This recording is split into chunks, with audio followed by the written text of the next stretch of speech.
오늘 말씀은 요한복음 4장 23절 24절 말씀입니다. 요한복음 4장 23절 24절. 요한복음 4장 23절 24절.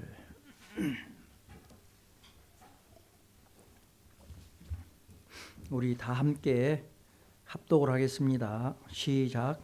아버지께 참되게 예배하는 자들은 영과 진리로 예배할 때가 오나니 곧 이때라. 아버지께서는 자기에게 이렇게 예배하는 자들을 찾으시느니라.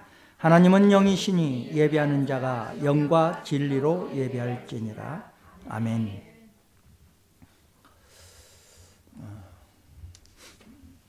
지난주에는 11조에 대해서 이제 설교를 했습니다.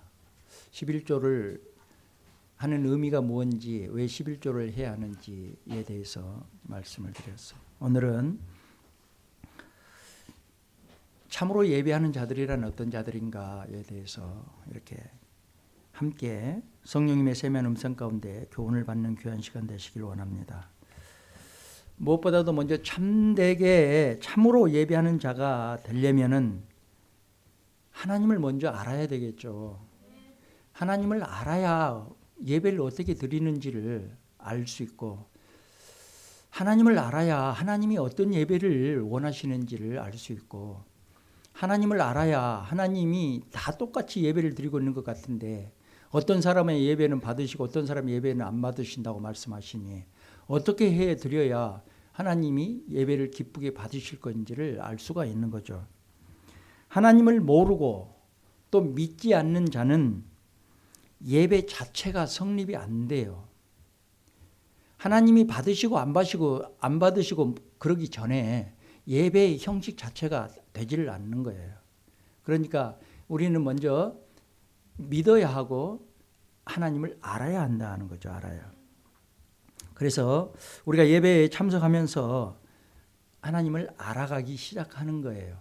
성경 공부를 통해서도 알아가기 시작하는 거예요. 셀을 통해서도 알아가기 시작하는 거예요. 그러나 무엇보다도 우리가 공식적인 예배를 통해서 하나님을 하나씩 알아가기 시작하는 겁니다. 그래서 예배를 드리는 것만큼이나 하나님을 아는 것도 많아지기 시작합니다. 또 하나님을 아는 것만큼이나 예배도 예배답게 드릴 수가 있는 거예요. 자, 예배는 우선 무엇보다도 하나님의 초청해 주심에, 하나님의 초대해 주심에, 하나님이 불러주심에 대해서 감사하는 겁니다. 하나님, 어떤 상황과 여건 가운데서도 예배의 자리로 나를 불러 인도해 주시는 은혜를 감사합니다. 이게 먼저 신앙 고백되어져야 돼요. 예배의 자리에는 아무나 올 수 없습니다. 아무나 와 지지가 않습니다. 이 말이 내 발로 걸어온 것 같은데, 아니면 어떤 동기가 있어서 어떤 이유로 온 것 같은데, 아니에요. 성령님이 인도해 주시지 않으면 예배 자리로 올 수가 없어요. 그러니까 예배 자리에 와 있다는 것은 먼저 성령님의 역사심이 있다 이 말이에요. 그러니까 주님이 초청해 줬어요. 예배 자리로 나를 와서 내가 예배를 어떻게 드리든지 일단 성령님이 나를 예배 자리로 인도해 주신 거예요. 불러 주신 거예요. 그러니까 감사해야 되는 거예요. 예배 자리로 안 불러주는 사람도 있어요. 감사해야 돼요. 무조건 감사해야 돼요. 예배 자리에 오고 싶은데도 안 불러주는 사람은 못 와요. 여러분 느껴보시고 주변에 보셨을 거예요. 못 오게 하십니다. 오고 싶어도 못 와요. 이상한 일을 만드시고 마음을 바꾸시고 사건을 일으키시고 못 오게 하십니다. 그러니 초청받은 우리는 얼마나 감사합니까? 너무너무 감사한 거예요. 초청받고서도 사양하고 거절하는 사람이 많아요. 이런 사람들이에요. 나는 밭을 샀으니까 나가봐야 됩니다. 나는 소를 5겨리를 샀습니다. 소를 길들여야 하니까 바빠서 못 가요. 나는 장가들을 있으니까 못 갑니다. 이렇게 마태복음에 말씀하시잖아요. 불러도 못 오는 사람이 있는가 하면 안 오는 사람도 있다.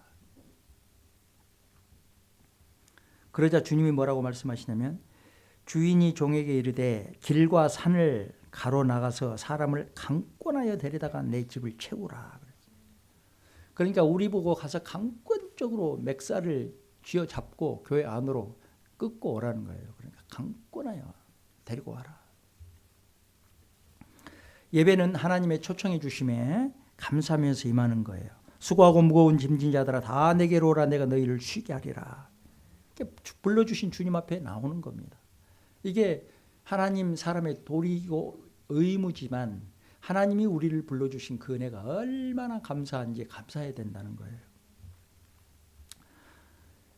또 하나는 예배 가운데 기도 시간에는 한마음으로 기도해야 돼요. 사도행전적 성도들처럼 해야 됩니다. 예수님의 제자들과 여자들과 마리아와 예수의 아우들로 더불어 마음을 같이하여 전혀 기도에 힘쓰니라. 마음을 같이하여 모두 기도에 힘썼다. 그러니까 기도합시다. 그러면 그 기도 시간에 전부 다 눈을 감고 기도를 해야 돼요. 합심해서. 그래야 참된 예배자의 모습이다 하는 거예요. 지금 죽으라고 하나님 앞에서 기도하고 있는데 눈 뜨고 뚫레뚫레 하고 있는 사람은 뭐냐 이 말이야. 웃긴 짜장이다 이 말이야. 진짜 웃긴 짜장이에요. 그러니까 죽으라고 지금 합심해서 기도합시다. 인도자가 그러면은 정신없이 기도를 해야 될 거 아니에요. 우리 모두가 다 약속을 하고 지금 기도 시간이니까 기도합시다. 지금 찬양 시간에 찬양합시다. 그래서 인도자가 필요한 거잖아요. 인도자가 없으면 중구난방이니까 기도하는 사람, 찬양하는 사람, 뚫레뚫레 하는 사람, 화장실에 왔다 갔다 하는 사람 아무것도 안 되는 거예요. 그래서 기도하는 시간에는 합심을 해서 기도를 해야 된다. 또 설교 시간에는 어떻게 해야 돼요? 그러면은 찬양 시간에는 정신없이 인도자를 따라서 찬양을 해야 돼요. 목이 아리도록 찬양해야 돼요. 목이 아리도록. 목이 퉁퉁 붓도록 찬양을 해야 됩니다. 중심을 받쳐서. 설교 시간에는 어떻게 해야 돼? 귀를 기울여 청종해야 되잖아요. 당연히. 그 한 예로 이거 있잖아요. 예수님 마리아와 마르다 예를 들어주셨잖아요. 자, 이제 예수님이 마리아와 마르다 그 자매 집에 신방을 가셨어요. 근데 언니인 마르다는 음식 하느라고 정신이 없어요. 훌륭해요. 훌륭합니다. 정성스럽고 귀해요. 왜? 귀한 분이 오셨으니까 그냥 맛있는 거 해드리려고 열심인 거예요. 근데 동생 마리아는 언니 도와서 음식을 만든 게 아니라 예수님 바로 앞에서 말씀 듣느라고 정신이 없어요. 그러니까 언니가 얘기하잖아요. 야, 너 뭐해? 지금 빨리 와서 바쁜데. 그래도 말 안 들으니까 예수님 쟤 좀 보내세요. 쟤 지금 바빠 죽겠는데 지금 그러자 예수님 말씀하시잖아요. 음식 한두 가지만 해. 그리고 내 말이 중요하지 않냐. 안 먹어도 괜찮아. 내 말을 듣는 이 마리아가 진짜 귀한 거다. 칭찬해 주시잖아요. 그러니까 우선순위가 뭐냐 이게 우선순위가. 제가 한국에서 여기는 그런 일이 전혀 없습니다. 일본에는. 한국에서 신방 가면 제일로 속상한 게 그거였어요. 신방 가서 이렇게 딱 민영이 집에 신방을 갔어. 민영이 집사 집에. 신방 받아야 할 당사자가 계속 나 지금 설교하고 있는데 신방 설교하고 있는데 부엌에 와 들랑달랑 밥 냄새가 진동을 하고 찌개 냄새가 진동을 하고 그냥 속이 상해요. 속이 상해. 그래도 얼굴 붉힐 수가 없고 그냥 앉아 계시라 괜찮다고. 아이 나가서 사 먹으면 되고 안 먹으면 어때? 대충 먹어. 그래도 소용없어. 왜? 목사님 오셨으니까 어떻게 해서든 맛있는 거 많이 해드리려고 정성을 다 하는 거야. 그 마음이 나쁘다는 게 아니고 그 마음은 기특하고 참 좋은 마음이지만 중요한 게 뭐예요? 중요한 게 하나님의 말씀을 들어야 될 거 아니야. 하나님의 말씀. 그 가정에 주시는 하나님의 말씀. 나에게 주시는 말씀. 예배 시간에 내게 주시는 말씀. 이게 제일 우선적이고 중요하다는 거예요. 그 나머지가 이제 있어야 되는 거잖아요. 근데 우선순위를 안 지키면 다른 것을 중요시하면 우스운 거잖아요. 우스운 거. 그래서 우리 교회는 예배가 참 훌륭한 교회 중에 하나예요. 왜냐하면 예배 시간에 기도하자 그러면 기도 열심히 다 똑같이 하고 찬양하면 인도자에 맞춰서 다 열심히 찬양하시고 말씀을 듣는 그런 청종의 시간에는 전부 다 아무튼 청종을 하시고 그래요. 그런데 다른 교회 가서 보면요. 찬양을 하는데도 왔다 갔다. 찬양하고 있는데 찬양 시간에 또 기도하는 짬뽕들은 뭐야? 앞뒤가 안 맞잖아요. 기도하자고 그러는데 또 기도할 때는 또 찬양 혼자 하고 있으면 또 뭐 하는 거야 또. 말씀을 선포하고 있는데 지금 하나님의 말씀을 선포하고 있는데 왔다 갔다 뒤에 왔다 갔다 하는 사람들 많아요. 다른 교회 가서 보면. 도대체 저런 사람들은 뭐 하는 사람들일까? 그러면 안 되잖아요. 그죠? 그 상식에도 벗어나는 일이에요.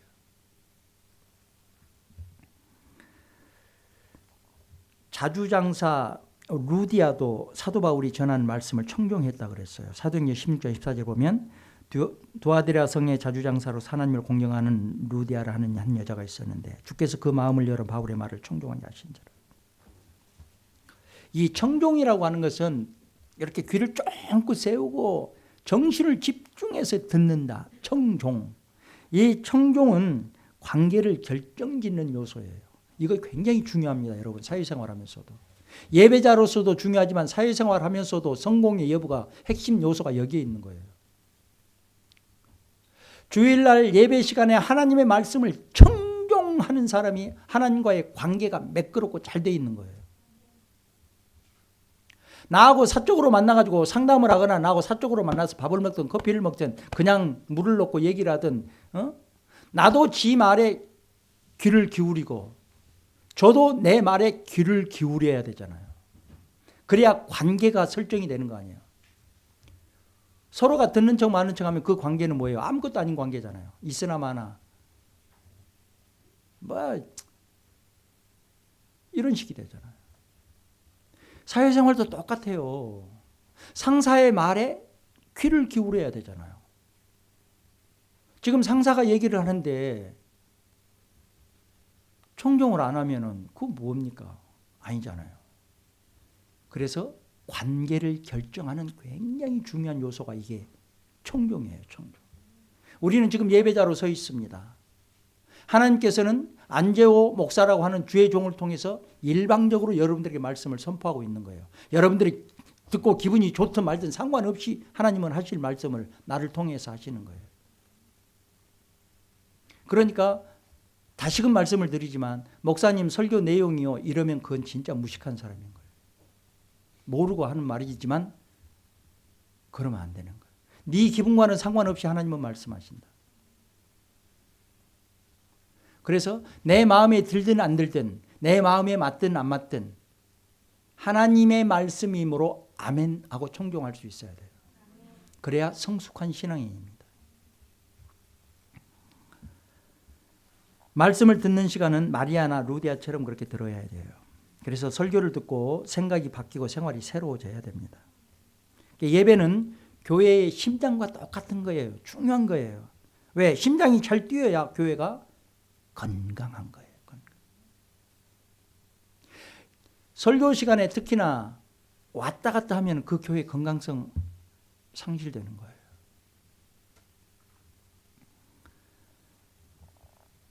또 예배자는 찬송을 해야 되겠죠. 입을 크게 열어서 찬송하라고 그랬잖아요. 여호와 하나님이 네 입을 넓게 열라 내가 채우리라 말씀하시다. 오늘 본문에 나오는 참으로 예배하는 자들 그렇잖아요. 참으로 예배하는 자들.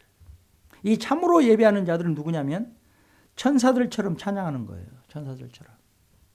정신없이 하나님께 취해서 하나님을 높여드리고 하나님을 기뻐하고 감사하고 정신없이 찬양하는 거예요. 이게 참된 예배자의 모습이에요.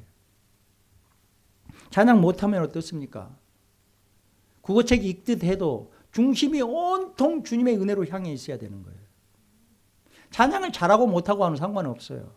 내 마음이 내 중심이 지금 하나님께로 향하고 있느냐 그 사람을 참된 예배자다 이렇게 말하는 거예요. 예배는 찬양이 있어야 하고 찬양하면서 울고 찬양하고 기뻐하고 감사하고 찬양해야 되죠. 그래서 참된 예배란 나를 위해서 십자가에 달려 죽으신 그 예수님, 나를 위해서 그 예수님이 이 땅에 보내주신 그 하나님의 은혜와 사랑, 이걸 진심으로 감사하는 겁니다. 또 예배는 마지막으로 향기로운 제물이 반드시 드려져야 돼요. 헌금을 준비해서 드려야 합니다. 예배에 향기가 없다. 성경에 나온 말씀처럼 향기 있는 예배, 산제사, 향기가 없다. 산제사가 아니다. 예물이 없다. 그 말이에요. 예물이 없다. 그래서 구약에 왜 그러시잖아요. 하나님이 빈손 보이지 마라. 예배 때 절대로 나한테 나오는 자는 빈손을 보이지 말지어다.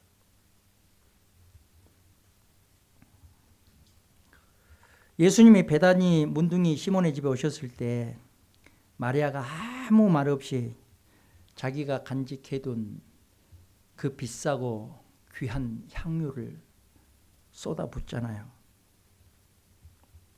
얼마나 귀하고 값진 것입니까? 근데 쏟아부어버려요. 그 마리아는 지금 예수님 앞에 자신의 모든 것을 가지고 예배를 드리는 행위예요. 모든 것을 가지고 쏟아부어요. 돈 많은 사람들에게는 그게 얼마 안 된 것이라고 생각될지 모르겠지만 마리아에게는 엄청나게 쓰기 어려운 귀하고 값진 거예요. 감추어두고 또 보관해 둔 것이었어요.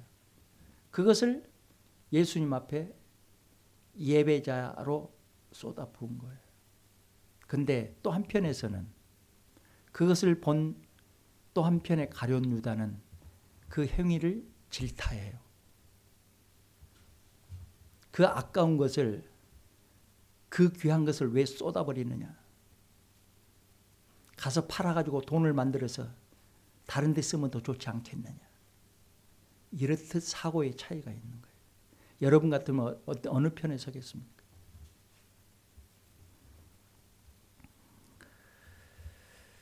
주님의 은혜, 주님의 영광과는 전혀 관계가 없는 생각과 사고예요. 이 가룟 유다의 사고는 이거 인본주의 사고죠. 맞는 말 같아요. 그럴듯해요. 듣기에. 근데 하나님 기뻐하신 뜻과는 전혀 거리가 멀어요. 이게 인본주의예요. 인본주의. 무엇이 옳다 그러다 맞다 틀리다, 이건 인본주의예요. 하나님 앞에서 무엇이 옳고 그리고 맞고 틀릴 게 있겠습니까? 하나님 말씀이 옳은 것이지. 하나님 말씀이 기준인 것이지. 네 생각이 아무리 옳고 그럴듯해도 그건 하나님의 뜻과는 관련 없다. 그건 인본주의다. 인본주의. 우리가 그래서 분별을 잘할 수 있어야 돼요. 분별을. 자칫 잘못하면 말 잘하는 사람, 자칫 잘못하면 지식적으로 말하는 것 같은 사람, 속아 넘어가면 안 돼요. 거기에 절대로 속아 넘어가면 안 됩니다. 거기에 속아 넘어가면 뭐가 될 것 같지만 아무것도 안 돼요. 여러분 다 경험해 보셨잖아요. 연세 드신 분들.